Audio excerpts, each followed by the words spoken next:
Je n'avais pas reçu l'ordre d'aller à Blois. L'envie me prit de partir avec le docteur Auguste, qui m'avait fait connaître son projet de porter l'armée sur Fontainebleau. Et j'ai quitté dans l'intention de revenir près de lui. Lorsqu'en sortant, j'aperçus le prince Talleyrand et sous. Et M. Avorian, qui s'est glissé au second étage. Tout petit pour moi, ces deux hommes ont trahison offerte, venant sans doute peu y envelopper le maréchal. Monsieur Pasquier est venu dans ma voiture. Je lui communiquai mes soupçons. Que voulez-vous, me dit-il. Tout paraît fini et il n'y a plus de ressources.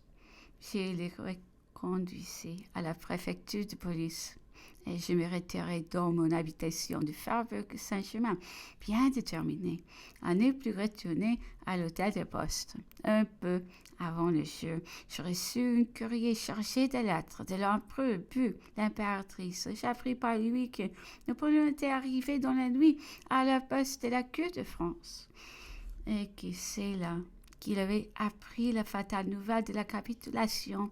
Ce malheureux prince était au courroux abri d'abattu pour sauver sa capitale.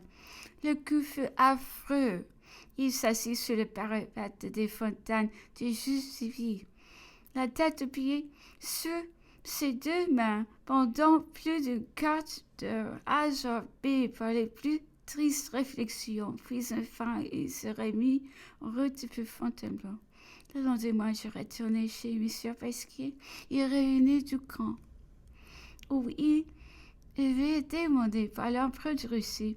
Vous avez pris votre parti hier au soir, me dit-il. J'ai pris le mien ce matin. Je viens de recevoir l'ordre de continuer mes fonctions. La règne de Napoléon est finie et j'ai écrit à Fontainebleau. Qu'on ne compte plus sur moi. Ma famille a toujours été attachée à la maison des Bourbons. J'ai servi l'empereur avec fidélité. Je ne suis pour rien dans les événements qui l'ont précipité du trône et je retourne à l'ancienne dynastie.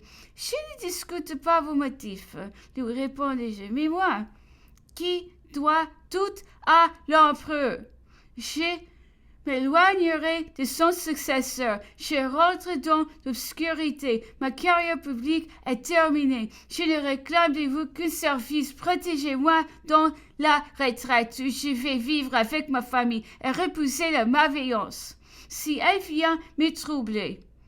Et nous quittâmes. J'étais déjà convaincu qu'avec les hommes qui, Louis XVIII, étaient obligés de mettre en œuvre, les difficultés et les dangers alliant se multiplier à chaque pas et sans prévoir encore les événements qui éclateront 11 mois après. J'étais bien aise de rester étranger à des devoirs politiques.